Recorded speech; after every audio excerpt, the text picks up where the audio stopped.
A badge of honor. Police officers and first responders wear badges to let their communities know they are here to protect and serve.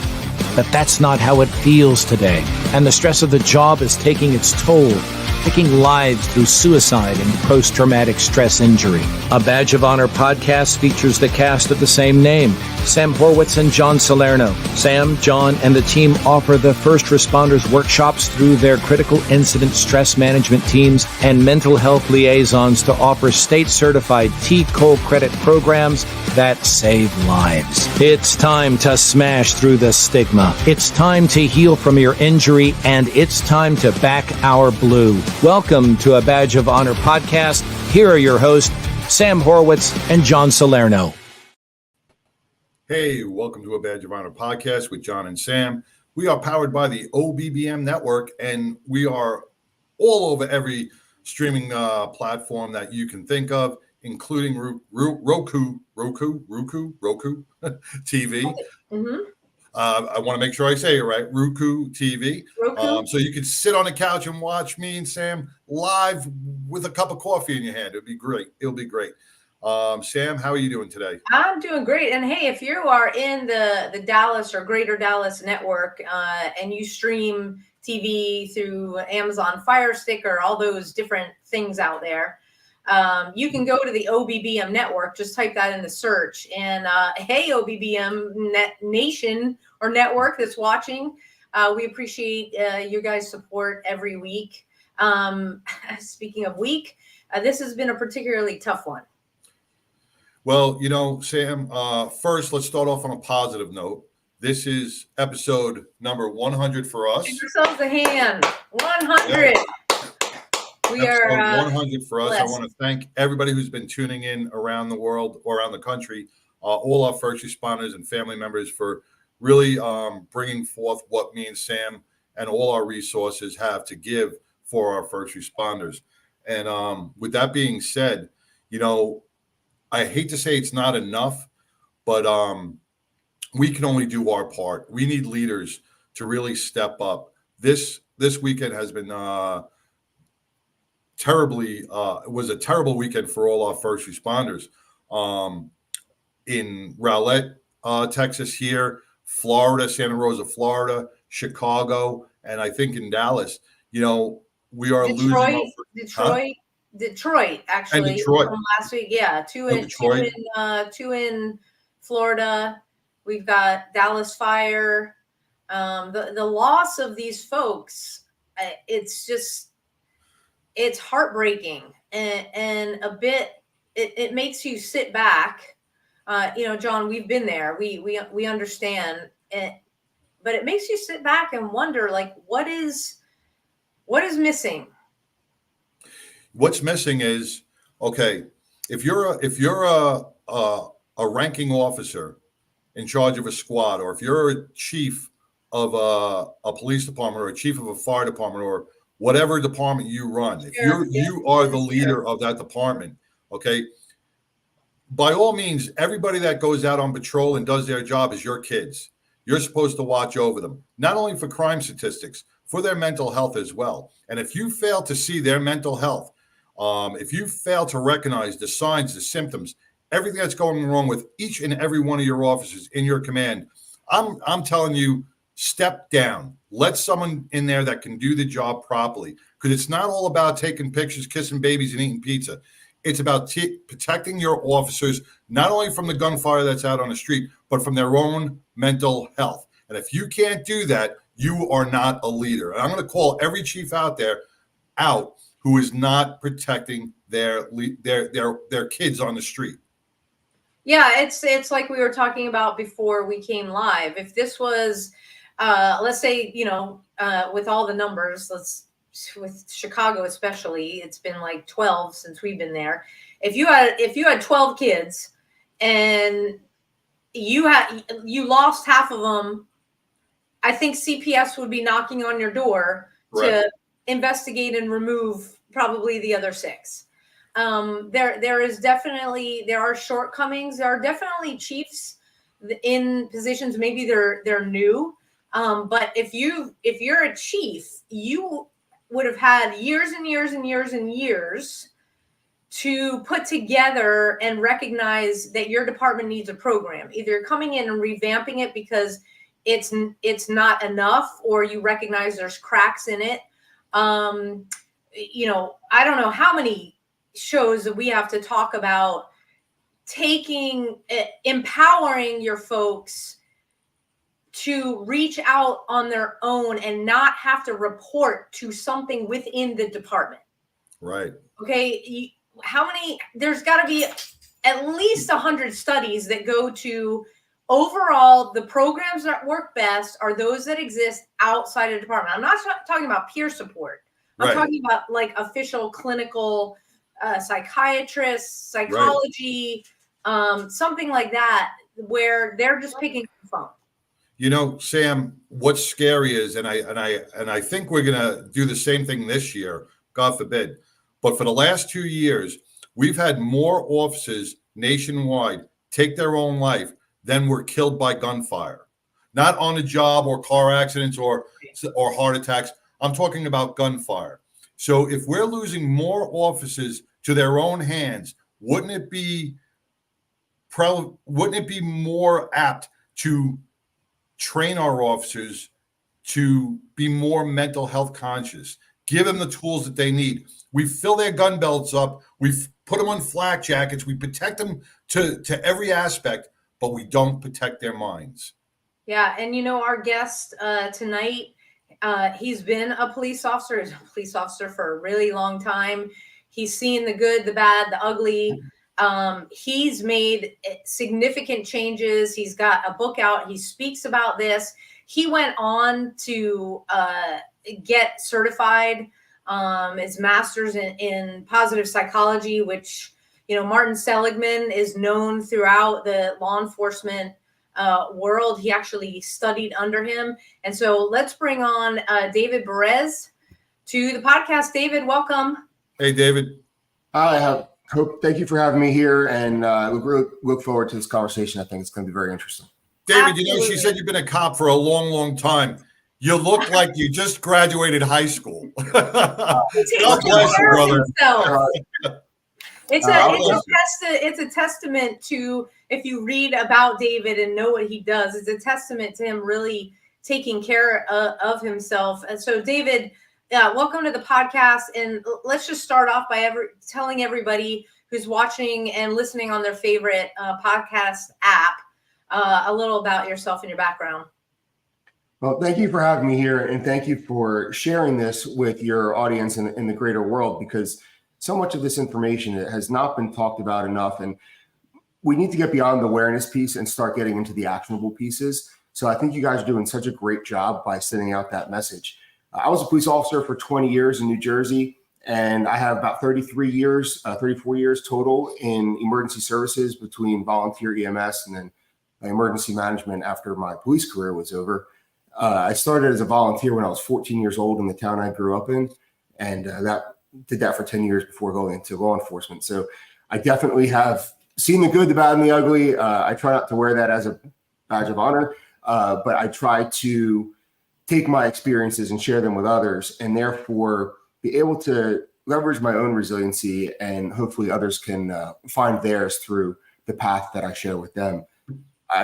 In my retirement, which was January 1st of 2020, I found myself in this really weird, dark spot where I didn't have purpose. I didn't retire with grace. And then if you do the math on that, we ended up with COVID, and then we had all the civil unrest that followed shortly after. And then on July 28th of 2000, I lost a really good friend to suicide. Our kids were friends, family friends. He lived locally. Different town that he worked in, but we worked together, you know, on county task force and stuff like that. And it made me realize I was in trouble too, and I needed to fix it. So my pledge to him was that I would take the next steps to figure this all out, and or hopefully work to figure it all out. And that way nobody else would have to go through the betrayal that he felt during that time period, and that suicide was the only option for him. And quite frankly, as I look back and have these discussions with people, I don't think he wanted to die. I don't think any of us want to when we get to that point. We just don't necessarily know how to live.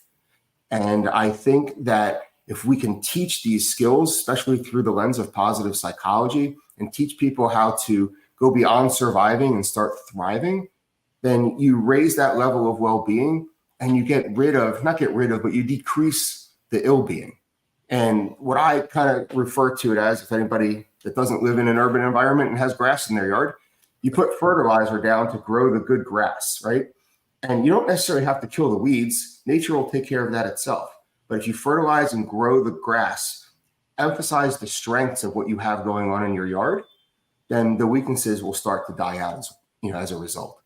So that's where I'm at now. I have written a book. Thank you for mentioning that. I was recently also an author of a chapter of a new book. My book is called Resilient Life. And the new book is called Wounds to Wisdom, which is a collaboration of 29 different authors from the military, first responder, and Gold Star family experiences. Wow. Well, we can't wait to see that. When you're talking about fertilizing grass, John and I are smiling. We're all East Coasters by nature, Yes. So that's what we call it, grass. I'll say I was severely corrected in a workshop. It's like, it's lawn. It's called a lawn. I was on Long Island, so we had a lawn. Grass.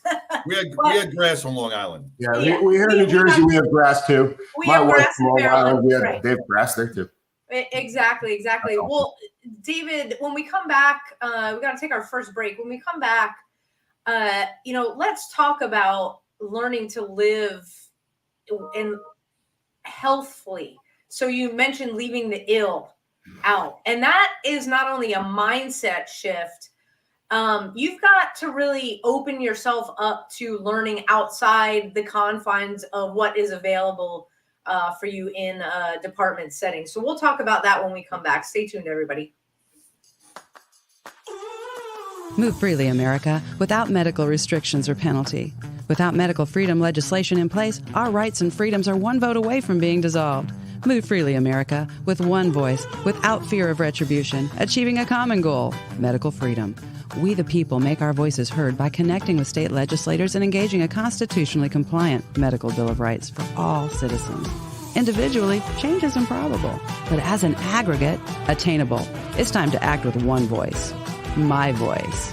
And my voice. And my voice. And my voice. To protect our freedom, creating one voice that cannot be ignored. This requires your voice, too. Move Freely America. Go to movefreelyamerica.org to find a chapter near you. Plug in, donate, and help our legislators defend our God-given rights under the Constitution. Move Freely America. My voice. And my voice. And together with your voice, we're one voice that cannot be ignored. Donate today. MoveFreelyAmerica.org. Hey, welcome back to a Badge of Honor podcast with John and Sam. We have David Berez from retired law enforcement from New Jersey and author of one book and co-author of a next. When we left, we were talking about our first responders are not getting the help that they properly need. And when we talk about positive reinforcement, David, are they getting that in their commands? Are they getting that at their station house? Are they getting that at home in the support network when they get off duty? Do the people really understand? Or are they being, just smoke and mirrored? So I think it's yes and. I think you had talked about it very well in the opening, where leadership matters and leading by example matters. So peer support is a great example of leading by example. Leading by example. The stats show that about 75% of those that seek help did so because they saw a peer had done it first. Right. So when you reverse those numbers, if you're not talking about it, if you're not being authentic about your experiences, and leadership isn't supportive of getting that level of support outside of the agency, then you're not going to have people seeking it. So I think leadership matters in this case. And you also had mentioned about the number of people that seek support outside of the agency, and that actual studied number is 75% as well. So 75% of folks that are seeking help are not doing it through the four walls of their agency. And a lot of that is because of the stigma issue, whether it be social or practical. Nobody wants to lose their right to do their job because they're not feeling up to the task in the moment. So the concept of peer support is actually really effective. And when people know that there's others doing the work to keep themselves healthy, and they don't feel isolated in their own ill thoughts, then they're more likely to seek support of their own. Can I touch on peer support real quick with you, David? I just want to get yours, because a lot of people are under the misconception about peer support. They turn around and go, well, that department's got a great peer support team, right, or a group. But a peer support team is not there to counsel you. They are there to recognize the signs and symptoms. And I think people are under the misconception that these officers that are there to counsel and aid you. They're not. In a critical incident, or if they see something different, they are there to recommend and talk and steer you in the right direction. But they hit our peer support teams are hitting the roadblocks. Yeah, they're there to listen. And yeah, there's a great model out there called QPR, question, persuade, and then refer. And it's a very easy training program. I have no tie to it other than I've been trained in it, and I don't get anything for referring it. But QPR is a great process where you question the individual that you're concerned about. You try to persuade them to go manage their issue on their own, whether it's whatever kind of support you think they need, or if they're not, then you can refer them to the support that you think they need and have somebody contact them directly. And sometimes that may be up your chain of command. Sometimes it may be just to somebody else that you know in the psychology world that can support your friend. Yeah. Now you went on after, you have your book talking about resiliency, but you took it upon yourself. And I think this is really cool because positive psychology has been something that I was introduced to a long time ago, but outside of law enforcement in the veteran space. You got to train under Martin Seligman, who is well known in the first responder law enforcement space. Talk a little bit about positive psychology for folks that maybe have never heard of it before. So positive, first of all, thank you for bringing that up. And I love to affectionately refer to him as Marty, and he actually welcomes that. He doesn't like being known as Dr. Martin E.P. Seligman all the time. So I do refer to him as Marty, and it's not out of disrespect. It's out of love, actually. So Marty defines positive psychology as a scientific study of human functioning and flourishing. And essentially what that means is it's a positive or strength-based approach to mental health, which is the words he used, and Chris Peterson, his colleague who is deceased at this point, they considered an antidote to traditional psychology, which was a therapeutic-based approach. And what they found before building out the character strengths model, which was this foundation of positive psychology, was that therapy of any kind, whether it's psychotherapy, biopharmacotherapy, had a 60% threshold. So you could get up to 60% better through any type of therapy, but what were you doing with that remainder of the 40%? And that's where positive psychology was born out of. So conventional therapy takes you to that 0 point, from -10 to 0. That's your 60%. From 0 to +10, it's your 40%, where you're thriving beyond survival. And that's the part that positive psychology focuses on. It's a strengths-based approach to mental health. It is become the scientific foundation to what we know now as coaching. So coaching is a non-therapeutic version of kind of cognitive behavioral therapy, CBT, which is the therapy side, the negative side. But positive psychology gives a strength-based approach to leverage people's top 5 strengths primarily. Instead of focusing on weaknesses and fixing you, it makes you better. Yeah, now we are fixers by nature. From the layman's point of view, because you're that was way above my educational level. Sorry. No, you're good. You're good. For those who are on the same level as me, so the positive therapy is rebuilding something that's broken, correct? Standard therapy, standard psychology is what James Pawlowski has referred to as a red cape approach, a therapeutic-based approach, looking at something to fix it, amelioration of a problem. And then on the other side is the green cape approach, where you're using a strengths-based understanding of growing a thing you already have, and you're not dismissing that there's a problem beneath that, but that problem becomes smaller and less significant as the growth becomes bigger. Yeah, I liken it to,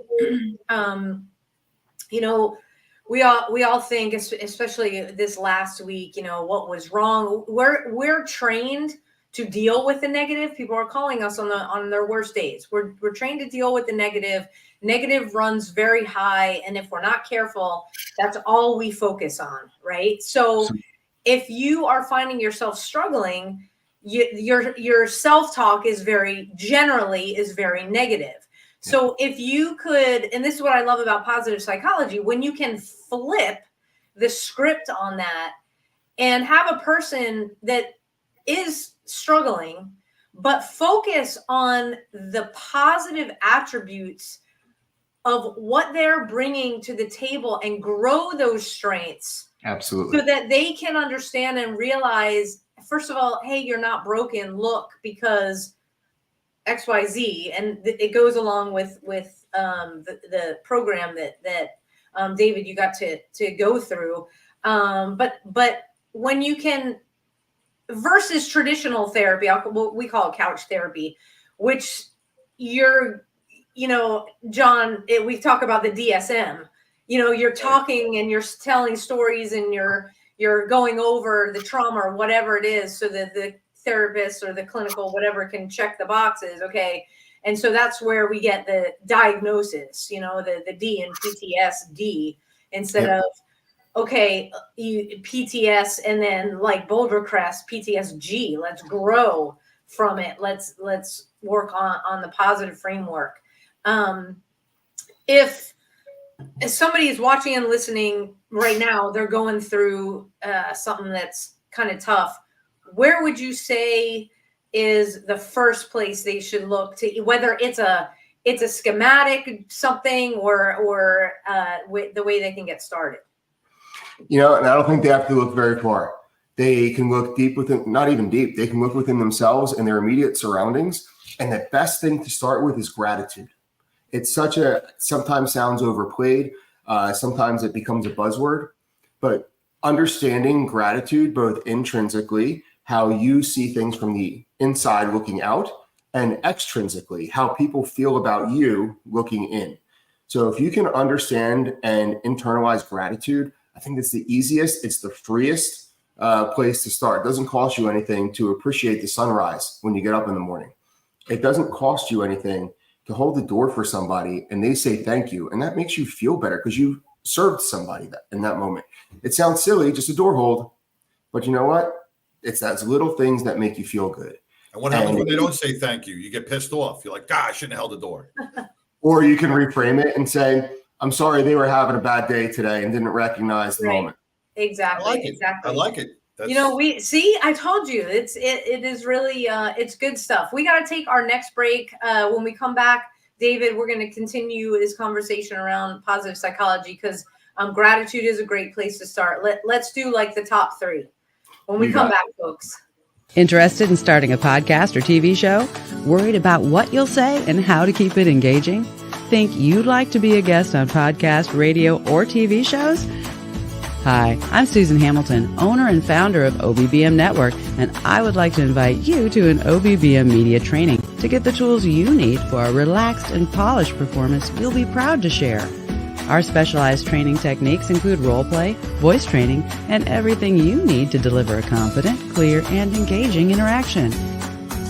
Go to offbeatbusiness.com. Go to the calendar and register for a training that's convenient for you. Dates available now, 214-714-0495. Hey, welcome back to a Badge of Honor podcast with John and Sam and David Berez, retired law enforcement out of New Jersey. We were talking about positive therapy, and now we're talking about psychology, positive psychology. But you just brought up a great thing. You changed my mind already because I always do that when we talk about gratitude. I open up the door for somebody. They say thank you. I do feel like I did provide something. But when they don't say thank you, I immediately, and this is my brain, and I'm sure a lot of people feel this way, get angry or get mad saying, but you just now switched my mindset to when they do not say thank you, I'm going to turn around and say, well, they're probably having a bad day or they didn't notice. It takes no effort on my part to just change that mindset. and use different words in my head instead of being mad and then angry when I get back in the car. So, these little things that we pick up, we're constantly learning.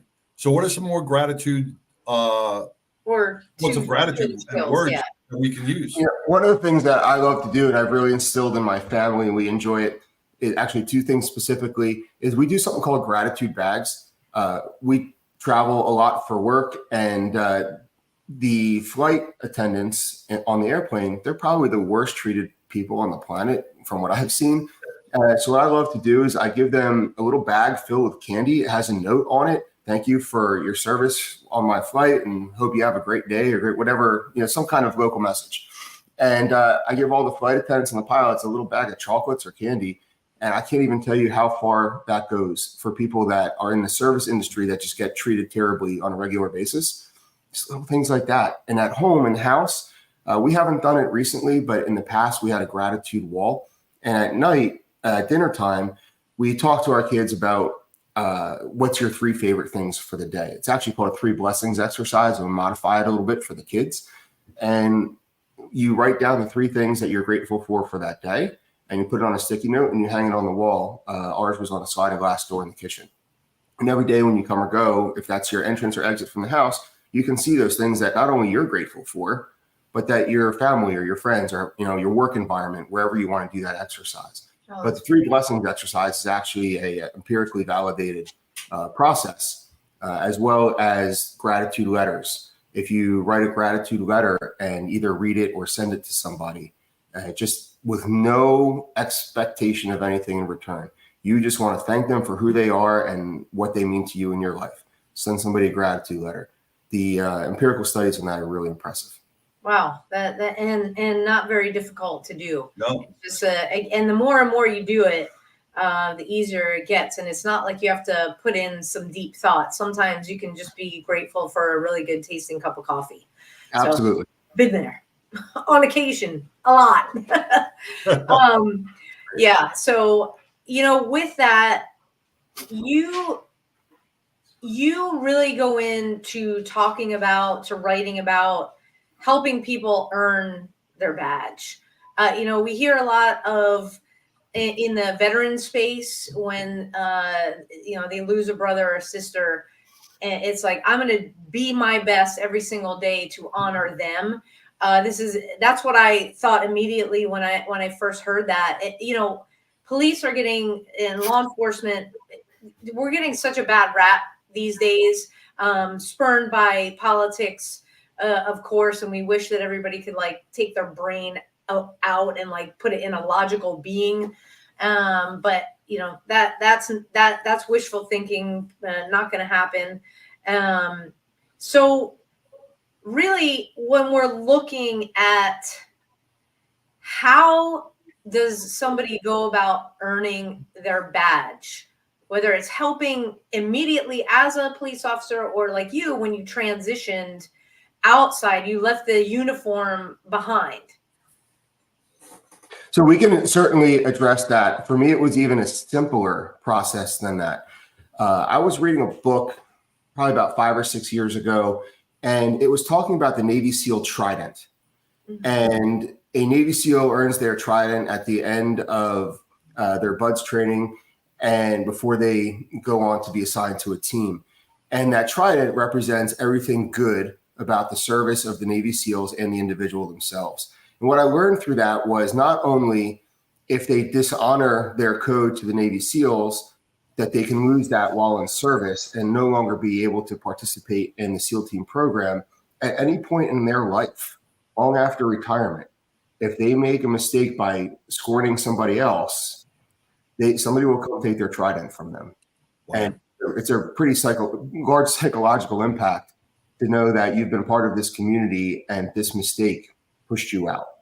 So I feel the same way about earning our badge as police officers. And I don't want to compare what we do with what they do. It's apples and oranges. But conceptually, we're still serving people as well in a different capacity. And I believe that we have a responsibility to earn that badge every day, whether it's what you're doing at work on the job during the course of your career, or if it's when you get home to your family, or if it's long after retirement. think about what you're doing, and are you going to be honoring your service, not necessarily the agency you work for, because it's very different than being in the military. Some people work for multiple agencies as well, but are you honoring your call to service even long after retirement? And when we're on the job and when we're working as first responders, police officers, firefighters, you have two names that are most important that hang on your uniform. You have the one on the patch on your shoulder, and you have the one that's sewn onto your breastplate. And that's the name of your department and the last name of your family. And it's up to you to honor both of those forever. And that's my perspective on it. And dishonoring either one of those, you're dishonoring your service or your family. So that's kind of my take on the earning your badge every day. But I do agree with you that we need to go on to some other purpose when we retire and take that level of service to the next level. And whether that's through education, whether that's through a different experience, or honestly, for some people, it's just being that stay-at-home parent that they hadn't been for the last 25 years, and honor your kids with that new set of service. You know, David, and I love that analogy. Yeah. But do you think that some officers out there, earning your badge is your most proudest moment in the world, right? When you get that pinned on, and you hold your hand up and you swear to uphold everything. But do you think this is a leadership issue where they do not reinforce the positives of the job? They always reinforce the negatives for safety reasons and keeping you sharp and everything else. They actually train your mind to hate others and not look at others in a way like you just said, holding to, maybe they're having issues. Okay. Do you think if we flip the script, maybe generations down the line may benefit from that?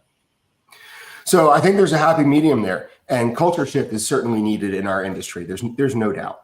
But when we talked earlier about red cape, green cape, I don't think you can be solely on one side or the other. I think there's a happy medium, and in positive psychology, we call it a reversible cape. And I think the problem is if you're red cape all the time, that light bulb's going to burn out eventually, and you are going to end up with problems. You're going to be hyper vigilant well into your retirement, and you're not going to be healthy. Now, if you are rainbows and unicorns on the green cape side all of the time, you're going to get yourself killed on the job. Right. You can't be like that. You have to recognize that there's evil. There's really bad people doing really bad things out there. And it's your job to mitigate that as a police officer. And you have to recognize what side of the cape to wear and when, and try to find that happy medium. You know, well-being is not a destination. It's a journey. And if you think that you are stuck in a spot, well, change your situation. You have that ability. You have that freedom. You have that agency to do that. But if you think that, just going off and on the rainbows and unicorns concept, you're not going to be happy there either. You got to find what's right for you and go on that journey and balance it out. And that's the reversible cape. How do you obtain that balance? That's a hard thing to do. It's a challenge every day. And for positive psychology, it's a lived experience. It's not conventional wisdom. It's not conventional education where you say, oh, I know this now, so X. It's a journey. It's a lived experience, and you have to fight for that well-being every day. And you're going to have some days where you need to, dig down deep and maybe use some of those lower character strengths that you haven't seen in a while. And you have to find a way to then find a new path towards that level of well-being that you want to be at. But set that destination and be on that journey for as long as you can and live those values every single day, because people are watching you. And from a leadership perspective, that leadership matters, and you have to lead by example, and other people will come along and join you on that journey. This reminds me of finding your why, and yes, we'll talk about that. Let's talk about that when we come back. So we'll be back, everybody, after these messages. Stay tuned. Look, when you need to respond to an aggressive situation to protect yourself, your family, or your property, understanding your firearm and legal position are critical. Officers know your skills are only as good as your commitment to training. So know what you're doing. So when you're in a vulnerable situation, we can count on your response. Whether you're a beginner or a licensed gun carrier, Carry in Texas offers basic firearms training, Texas permitless carry courses, license to carry, and basic 2A courses so you can understand the responsibilities, situational awareness, and learn the technical skill required when you carry your firearm. Go to carryintexas.com to find the right course for you. Join me, former United States Secret Service agent Samantha Horwitz, on the range for beginner basics, LTC prep, and range practice. Go to carryintexas.com today. That's carryintexas.com. Hey, welcome back to a Badge of Honor podcast with John and Sam, and our guest, David Berez, retired law enforcement officer with many years over in the New Jersey East Side, bringing some valuable information and resources and things that we should set our path, set our GPS, our brain GPS towards, to really outlive what the department wants us to live. You know, our 5-year, you're going to die after 5 years. We want to outlive that. We want to win this game. So, David, thank you so much for bringing all of this great information, because even myself, 30 years, I'm learning a lot through you. So thank you. John, I'd like to thank you for that. And I'd like just to add to those numbers that you just put out there. Currently, right now, the numbers show that after the age of 50, the average person lives 30 to 35 years. The average person. After the age of 50, the average police officer lives 7.8 years. Jesus. Isn't that wild? It's lower than it used to be. I mean, we talk about 66, but now that number is lower, thanks to all those trans fats and other things. But we're retiring with more stress, which is causing, compound that with a bad diet. But, we were talking about finding purpose and really making a choice of how you want to live, how you want to set your recipe to earn the badge. And I think it starts with staying connected to your why you got into the profession that you chose.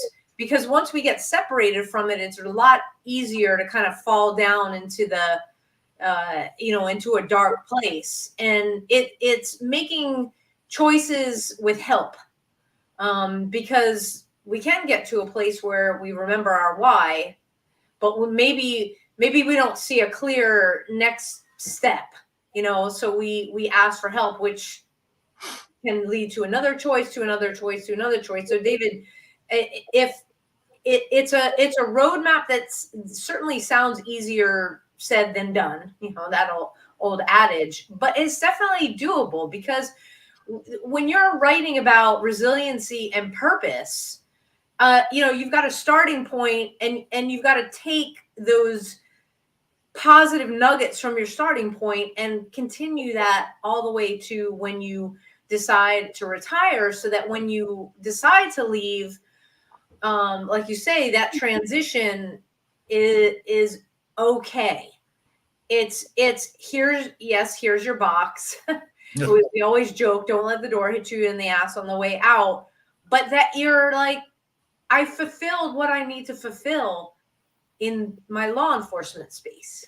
Now I'm going to do that. So how really, if we haven't thought about that, and for people that are coming up on, they want to retire because they know it's time, or they're just sick and tired of the bullshit that's going on. How do we do that effectively? That's a great question. And I don't know that there's a specific answer to it. Certainly science doesn't speak directly to it. But there is a budding concept in positive psychology that's being researched now with one of Dr. Seligman's newest PhD students and somebody from my graduating class from my program. She calls it narrative identity. And she's not looking at it from a first responder's perspective. It's more of a global scientific perspective, and actually using AI to help form those. But narrative identity, I think, is something very important in our line of work, because that uniform becomes a visual of who you are to the outside world. And when you retire and that uniform comes off for the last time, and you're no longer the cop on the street, or the firefighter or EMT that hangs out at the soccer games with your kids, and you're no longer in those roles, who are you? Who is Sam? Who is John? Who is David when the uniform comes off? And I think when you're looking for purpose after the time that you retire, or as you get into that transitional phase, you have to find out who you are underneath that uniform. And I think that's really important. And for me, I went through a mental exercise where I determined that I was not a police officer, as David Berez. I was as my job, but that's not who at the core was. I'm a servant. I'm a servant leader, somebody that wants to continually give back to others with my strengths. So that's what I decided was best for me. And while I could no longer serve that purpose in a uniform, in a police car, carrying a badge and a gun, going, taking drug dealers off the street, or, facilitating community events, I found it in now serving my own people, my own population that I came from through this lens. So I think it's important to identify who you are beyond the uniform, and then take that purpose and use it from a different perspective. Well, that's a fantastic way to explain it, because we do get absorbed into it's, John the cop. There's always the cop. It's like that title. Right. Yeah. Oh, this is my neighbor, John, the cop. It's not like this is my neighbor, John. We don't say the banker that works for, Right. And that's what we brought up at our workshop. Our last workshop, we had people raise their hands. We said, you're financially stable. They tell you in the beginning, get your 401k and get all this stuff in order.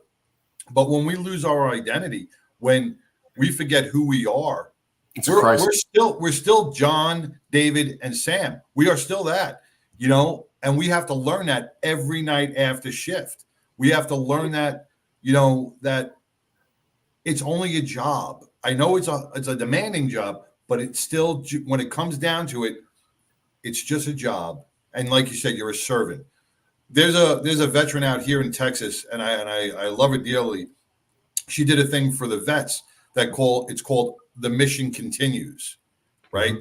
You're not serving as a veteran anymore, but you're doing other projects, community service projects. You're still giving back, because there's two people, givers and takers, right? Yes. In this world. So all police officers are basically givers at heart.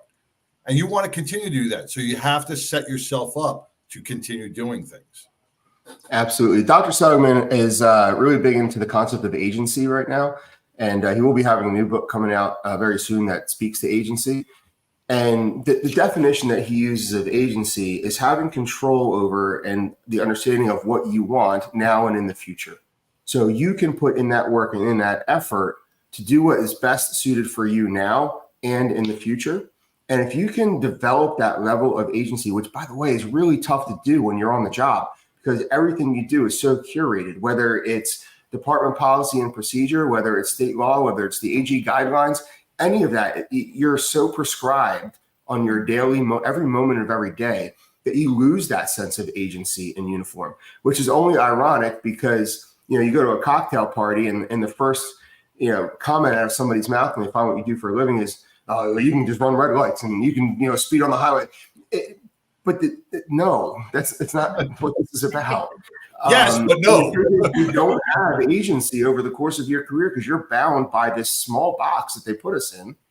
And when we get to that retirement phase and we're on the other side of it, learning and understanding how to use that agency is complicated because we've never done it.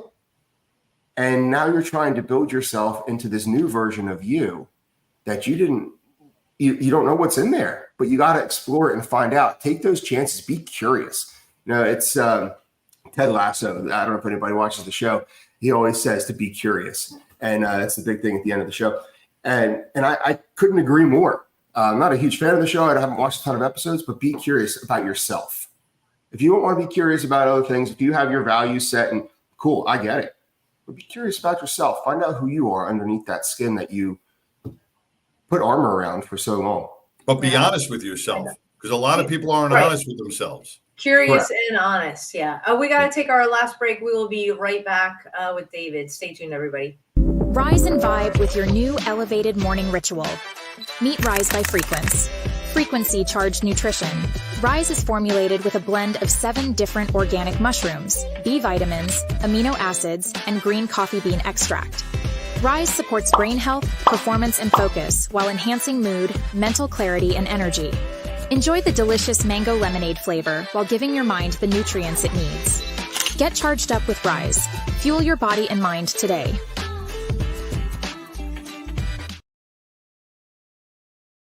And vibe with Sam and John. You know, Rise is this thing called nootropics, and nootropics are believed to support healthy cognitive function, mental clarity, and overall brain health.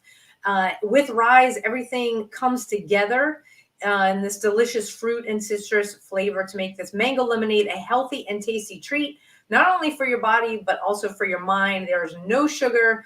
It is keto friendly. And when you purchase Rise, you're getting support for your mental performance, brain health, energy, mental clarity, creativity, motivation, concentration, alertness, and mood. Been using it for a long time now. You guys heard me talk about it. I mix it with Source, which is all the essential minerals that a body needs. I use it as a pre-workout. Not only does it give me a little bit of boost because it's got that caffeine in it, but it is an even boost all day long. And it just helps me concentrate a lot better. So we have put together a special package for our listeners. So if you go to badgeofhonorhealth.com, and you can see the package we put together. When you subscribe, you save. So visit badgeofhonorhealth.com right after the show and grab yourself some Rise and some Source. Let me ask something about that Rise, Sam. Yeah. You say you use it as a pre-workout. Is it good? Is it something that you should have maybe every morning before you have your first cup of coffee, before you start your day? Get those nutrients in you? Everybody's different. Certainly, people do that instead of coffee the first thing of the day. Maybe, you have super demanding hours and everything. So boom, get yourself going. And everybody uses it differently. You just don't want to take it because of the caffeine, like before bed. I would say that.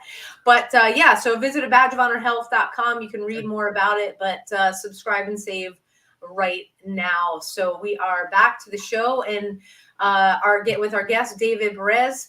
And, David, as we wrap up here, we want to give folks the ability to get in touch with you directly, not only if they're watching or listening on the favorite podcast app to kind of bring this positive psychology maybe to themselves personally, but maybe even for the department, because it is outstanding. So what is the best way for people to reach you?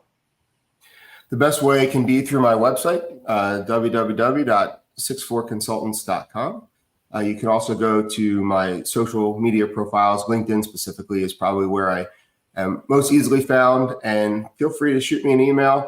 Happy to chat, happy to share my thoughts. And I'd also be happy to come and present to you in your agencies or your companies. It doesn't have to be in a first responder agency directly. Yeah, absolutely. So that's 64consultants.com. And for those of you guys listening to this podcast, it's 6 spelled out. So SIX, then the number 4, consultants.com. And great information that you can get and directly from David. Can we pick up the books there as well? Yes, you can buy the book from the website, or you can go directly to Amazon from the website. Those links are there. And when does the second one come out? So the second book is out. It's called Wounds to Wisdom, and that's also on Amazon and where books are sold regularly online. And it's, again, 29 separate authors that we've all come together to each write a chapter towards the understanding of resilience through our own adversities. It's great read. Yeah, I love the title as well. Really cool. I like the collaboration.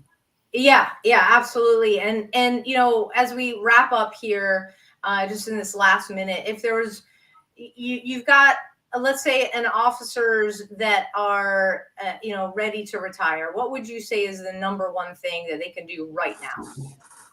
They can do right now is understand their purpose and have a plan when they go out the door. Understand what you want to do. That first 90 days is great. It's like the longest vacation you've ever had. But after that, you need to find something to do. And just being a greeter at Walmart, like we all joke about, you're not going to fulfill that purpose that you're looking for. You can't go from 100 to 0 and think you're going to be happy with that. Wow. That is great. That is perfect advice. And if you need to cultivate your purpose and you need some help, reach out to David, because this has been wonderful, incredible advice. Again, keep learning about positive psychology. Bring that into your agency, your control, because you have it. So, David, thank you so much for this tonight. We really appreciate it. Thank you, David. Thank you for having me. It was a great conversation. You bet. Keep up the great work. We'll be in touch. You as well. Thank you. I love it. Huge fan of Martin Seligman, and it is the gratitude journal. I do it every day. Just get started with it. I poo-pooed it for a long time. It really does make a difference. It puts your mind in a perfect mindset of positivity after living in the negative for a really long time. So, I was gonna say what's hard about that, and I'm just gonna, because I've tried those, and it, for some minds it is hard. I commend you for being able to do that every day. I try and I forget, but you have to really be diligent. Yeah, well, I have my space in the morning exactly where I sit, and I have my journal right there, so I can't forget. And it can be as simple as literally, like, I am grateful for the time that I get to spend with my dogs this morning. Something, it doesn't have to be some earth-shattering thing. So speaking of earth-shattering, guys, go vote. Some states like Texas, we start early voting today. Make it count. Cast your vote. And it's really important. It really is to give voice to your values out there. So, we've got a workshop coming up, amongst other things, and you can go to abadgeofhonor.org, our website. Upcoming workshop, November 8th. You can register right on our homepage. You just go to the website, and then a pop-up will come up. Register there. You'll get all the details. But it is 8 hours long. It's interactive. It's not death by PowerPoint. We're doing a lot of activities in there. You get TCOL credits for those of you that want it. We got breakfast and lunch for you as well. Also, in November, we've got 11 days of supporting veterans with our partners at Heroes on the Water. You can visit heroesonthewater.org to find out how you can do that. But it starts November 1st and goes till November 11th. So that's 11 days of supporting veterans. And then Carry the Load, one of our we are nonprofit partners with them. They've got the 100,000 meter challenge, November 11th through December 11th. 30 days long, 6 exercises. You track your progress. I've already registered. If you want to find out how to join the team, just badgeofhonor.org. We got a little box up there where you can reach out to us directly, but it's going to be a lot of fun tracking all of our exercise, recognizing those heroes that have served. And, we every week, we want to let you know, first responders listening out there, that we are praying for you. You have got an enormous prayer warrior army that wants you to succeed, that's praying for your safety out there. Thank you for what you do, keeping our community safe. For all of our veterans out there who fought the good fight, so that John and I can do a show like this, and I can say the BS word, which I probably should have said BS since we're on TV now. Sorry, I might have gotten beeped on that one. But thank you for everything, because of what you fought for, we get to do this every week. And for those active duty personnel who are deployed across the globe, and the numbers are increasing, please don't forget our active duty personnel they're in war zones right now, over in the Middle East. We've got them over in the Ukraine. Do not be fooled by certain news organizations that you're watching who says we're not there. We're there. Okay. Just talk to some folks that are serving, that are getting ready to deploy. So we know they are there. So thank you for keeping our shores safe here at home. John, take us home. Once again, episode 100 of A Badge of Honor. We are dedicating this show in the memory of Victoria Bailey, who is a Rowlett police officer. We're keeping her family and her friends and all her coworkers in our prayers. Thank you for your service.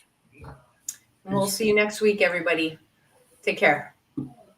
A Badge of Honor podcast is produced for the OBBM Network podcast and protected under copyright law. For content permissions, please submit your request to abadgeofhonor.com on the content page. For OBBM Network programming information, please call 214-714-0495 today.